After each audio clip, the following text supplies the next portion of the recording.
Hey guys, so I am here with my review for Monday Night Raw.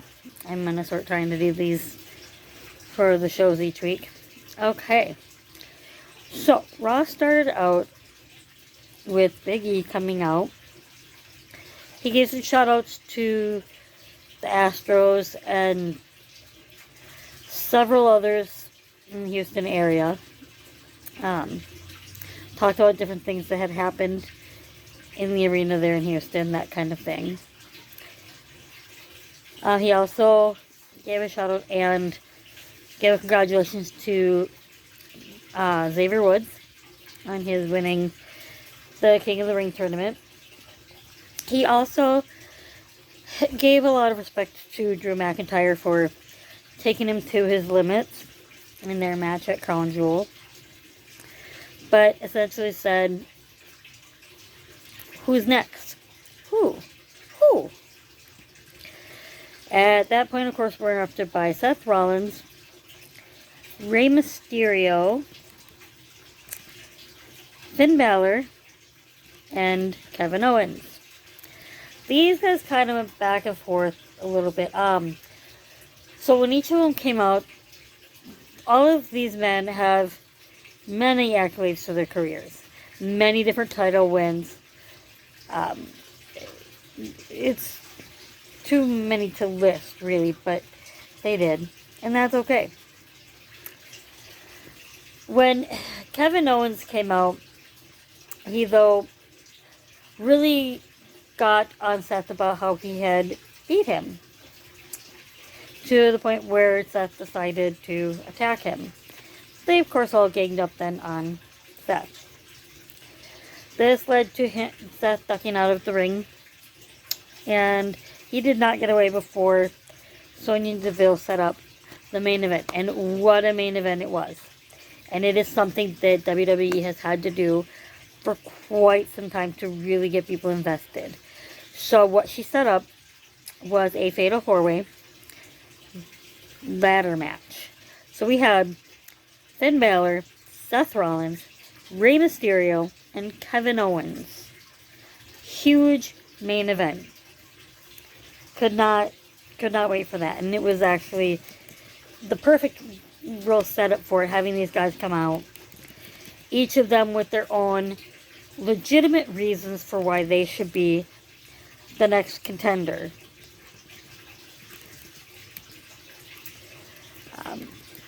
So that ended up being later on in the night. That was the main event. So then we switched to the tag team division, where we saw the Street Profits, the Dirty Dogs, and the Alpha Academy in what was essentially a number one contenders match. The Dirty Dogs came out on top, but it was not without help from Omos. This was while the official back was turned, so that's why there was no DQ, even though Omos should not have even been involved in the match, but that's okay. We then had the coronation for Queen Zelina.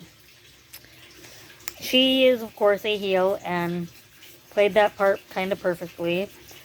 The part that really kind of bothered me with this segment, though, and I try not to have things bother me too much, but she was going in and out of this accent. It was almost a British accent that she was using, and I didn't see a purpose for it.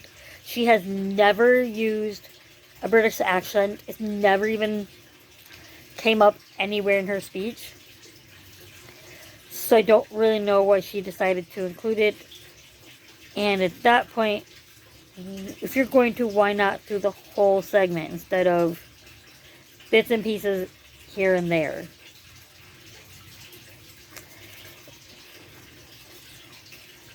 It was okay. But about that time, you had the women in the back kind of watching this coronation, and then Doudrop leaves, and I didn't really necessarily know offhand why until she came out, and that was when I realized that that was because they were having essentially a rematch between Zelina and Doudrop. And Zelina would end up picking up this win, but it was only with the help of her scepter that she managed this. Now, I don't know, it helps give her heat and keep that heel persona on her. And it kind of protects Doudrop somewhat, that Zelina needed to have the scepter in order to beat her. Where this leaves their feud, if it's something that continues, I don't really know. But it was kind of nice that they didn't do the 50-50 booking and then give the win to Doudrop here after allowing Zelina the win at Crown Jewel. So we then had Becky Lynch come out.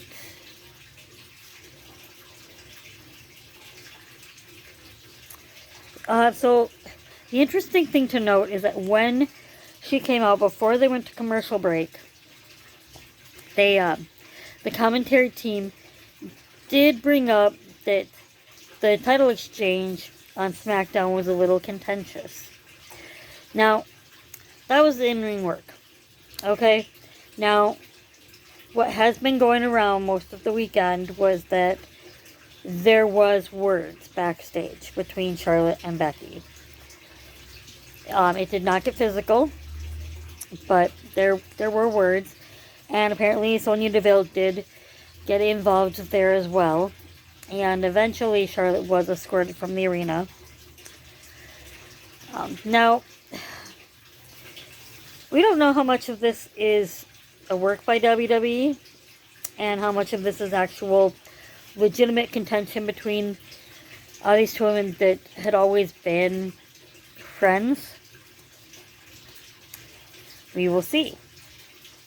But then it went to the commercial break and it came back and Becky was in the ring and she really started to talk about her victory and that with this being a new season of Raw, new women, that she felt that it was time to give those women an opportunity. Some of the names that she dropped was Rhea Ripley, Liv Morgan, who else? I feel like there were some other names that she had dropped as well that had just come over to Raw. I don't think she mentioned Carmella, even though Carmella is new. But, so she wanted to give them an opportunity and wanted Belair to go to the back of the line. Well, Bianca had a lot to say about that. Coming out and essentially accusing Becky of cheating. And I did really like Becky's facial expressions through this. And the look on her face is, what, me? I didn't cheat, what? But she essentially just told her, you know, you need to go to the back of the line. And Belair basically essentially said, you didn't pin me. I deserve a rematch. So this kind of went back and forth, and I like the fact that Belair brought up the fact that she was still the face of the women's division even without the title, and Becky's just jealous that she needs to have the title in order to basically say she's the top of the division. So that was an interesting little segment, but it did end with, it got physical, and I liked this part of it, and it makes me wonder what could be moving forward with this feud. By physical, I mean, one of them grabbed a kendo stick, and now offhand I don't remember whether it was Becky or Bianca, but they, one of them grabbed the kendo stick, and they both hit each other a couple times over the course of this back and forth. Eventually, Becky did get out of the ring, and as she is leaving this the stage, if you will, she told Bianca she would get her match. It just wasn't going to be tonight. We did later find out that that match is planned for next week, so that is huge for Monday Night Raw next week. We are getting a Raw Women's Championship match. And hopefully this is going to be a good match between Becky and Bianca. This is going to be their first actual one-on-one, aside from SummerSlam, which went so fast. Hopefully they'll give them enough time to really allow for a good match. So then it kind of cuts back to the confrontation earlier in the night with the 4 men coming out, and it cuts to Finn Balor and KO basically sharing mutual respect, but basically saying, may the better man win. Kevin Owens essentially saying, I need this win. I need to do this. And Balor's like, well, that's great, but every man for himself. This is the way it is. So that was kind of interesting. We then had Damian Priest and T-Bar. Now, the interesting thing with this, and I don't know if there was not another one before this. So Damian Priest has new music. I was a little disappointed. The music isn't necessarily bad, but they did do away with kind of the archery part of it, where usually he would go to the middle of the ring when he got there and kind of shoot the arrow, and then you get kind of the pyro raining down. They took that out of it. Kind of disappointed there about that. But it wasn't terrible music. It'll be okay, I think. I'm going to give it some time to kind of grow on me, I guess. The match was okay. It didn't really last very long. It ended in a DQ because T-Bar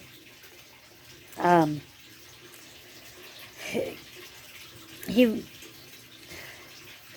scooped him up, or he took the announce table chairs and just kind of launched it at Priest's face, and at that point that was enough for the ref to call it a DQ. We then saw Priest basically attack T-Bar, if you will, kind of getting his own revenge there afterwards.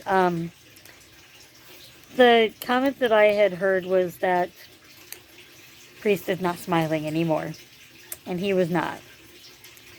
So I think this feud is going to continue. I don't necessarily get it. Like, there wasn't a build-up to it at all. There was no backstage thing or anything like that that had happened that would have caused this, that would have made it make a little more sense. But it was okay, and I think the feud itself will be fine. So we then saw Carmella backstage, and she would then come out.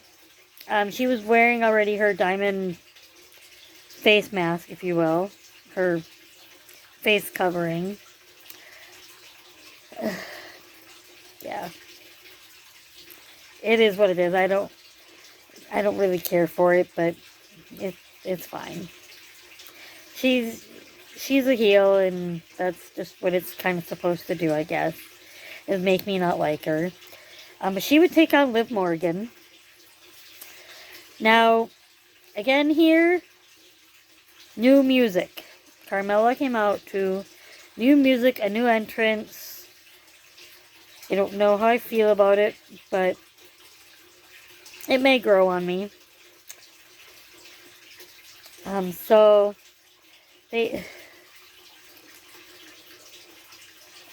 this ends up smashing Carmella's face into the table. Now, this was with that covering on, so it didn't hurt her face at all. Specifically, more her nose is what she's been worried about. But Carmella ended up winning. And I don't really know... I don't really know how I feel about it. It really isn't doing anything for either woman. Both of these women, I believe, are very talented. But having them go back and forth, I don't know. The feud isn't building anybody up. It's not creating a star. It's not moving a storyline along at all. It really isn't. So I don't really necessarily care for it. But it is what it is, and we'll see next week if they try to do something different for these women and actually try to build somebody up there. We then had Keith Bearcat Lee taking on Cedric Alexander. So at first, I didn't necessarily care for this match. Now, first I should point out that once again, new music, this one for Keith Bearcat Lee. Again, I don't really know if I like this new name.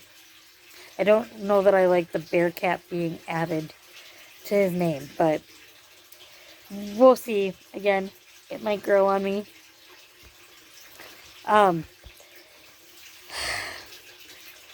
didn't really feel like this was helping anyone, but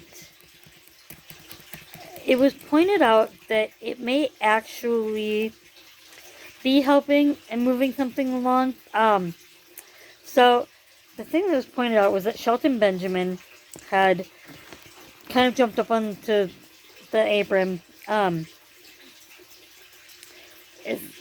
I don't know if it was to just help Cedric out of the ring, but Lee stared him down, and it looked like Shelton might try to go after him. But what was pointed out was that what was more happening was Shelton showing respect for Keith and maybe trying to recruit him to the Hurt Business. We'll see if that's true or not. I didn't necessarily get that, but I had been looking online and someone else kind of got that from that segment. So we will see. We will see what happens next week if there is more to this with Cedric and Shelton and Keith Bearcat Lee. It intrigues me if they are looking at potentially adding Keith Bearcat Lee to the Hurt Business. He has not been a heel, and he could do good maybe with the Hurt Business. It might do wonders for his character, so that should be good. We'll see what happens there if that is the direction that they're going. So the next match that we have was Dominic Mysterio and Austin Theory. I didn't necessarily really like this match. The match itself was okay. But, and again, I don't like to nitpick things, and I try to enjoy the product and not find issues with it, but you have two superstars that are fairly new in Dominic Mysterio and Austin Theory. And essentially what you need to do for these superstars is build these superstars up. And pitting them against each other is not necessarily going to do that. You're better off having them against more established superstars to build them up. First of all, if you have them going up against each other, one of them has to take a pinfall, right? So unless you have them not win clean, one of them is not going to look as strong as the other. And that's not something you need when you're trying to build up a superstar. It's not doing anything for either's character. If you have them go against more of a seasoned superstar, you have that opportunity for them to be able to say, I beat so-and-so. I beat this well-established superstar that you know is good in the ring. And these two may be good in the ring, but they're not established. The WWE Universe has not seen enough of them, really, to form that opinion. Neither of them has held a title, so you could have them face an established superstar like they were doing with Austin Theory with Jeff Hardy. I didn't necessarily hate it. I don't think Jeff Hardy is at a point where he needs to be going after a title. So, in my opinion, it wasn't that terrible for Austin Theory to be picking up a win against him. And it wasn't necessarily terrible for Jeff Hardy to then attack him afterwards to get that retribution, to then take the selfie with Austin Theory, which is what Theory was doing, his gimmick after his match with Hardy and what he did before his match with Dominic. This doesn't seem like it is doing anything for either superstar, building up, giving either of them that credibility that you really need to be doing when you're building a superstar up. We then had RK Bro backstage, and that is when we found out that this match against the Dirty Dogs was actually happening tonight. Or I should say last night, but we knew it was a number one contenders match. That we knew, but we did not realize that that match was happening the same night, and it was that quick. So that was fun to get two number one contender matches, and to get the championship match for the one tonight. Last night.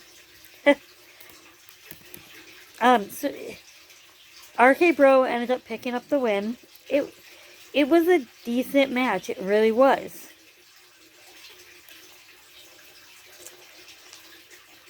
They did cut backstage to Seth Rollins, who was going on about how he was the biggest threat to the WWE Championship. Just kind of doing some more setup for the main event ladder match, which that's next, and it closed out the show. This was a very good match. There were some good spots. Kevin Owens went through the ladder. If I remember right, it was Kevin Owens, I believe. The ladder had been set up, and we kind of figured someone was going through that. I didn't realize it was going to be a back body drop. Oh.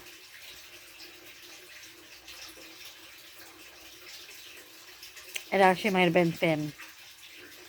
Might have been Finn Balor. So, to end the match, there was the back body drop onto the ladder to take him out. And then there was the curb stomp. Okay, so Rollins hit the curb stomp on Finn Balor. So it must have been... It was Owens that went through the ladder. Okay, it was Owens. So he went through the ladder, and then Rollins took Finn Balor out with the stomp. I really don't remember what had happened with Rey Mysterio at that point. What had taken him out, but Rollins would climb that ladder and pick up that contract then. There were just some really good spots, which you're going to find in many ladder matches. There were a couple spots where two of them had climbed, and then they knocked over the ladder. Don't really remember any others offhand.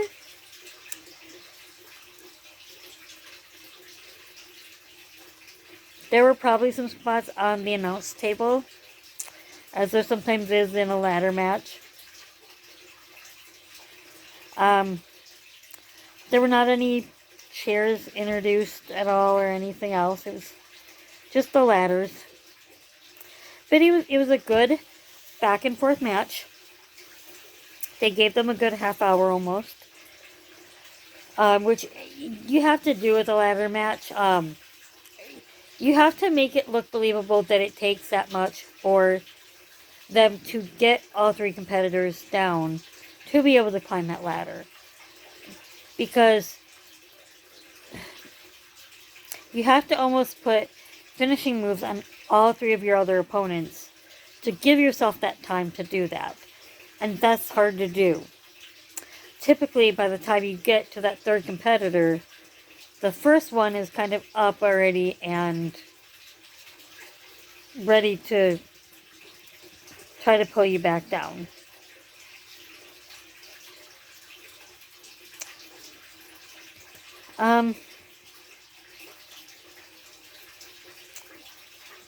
So then they announced that on Talking Smack we had Queen Selena, Big E, and Damian Priest on that.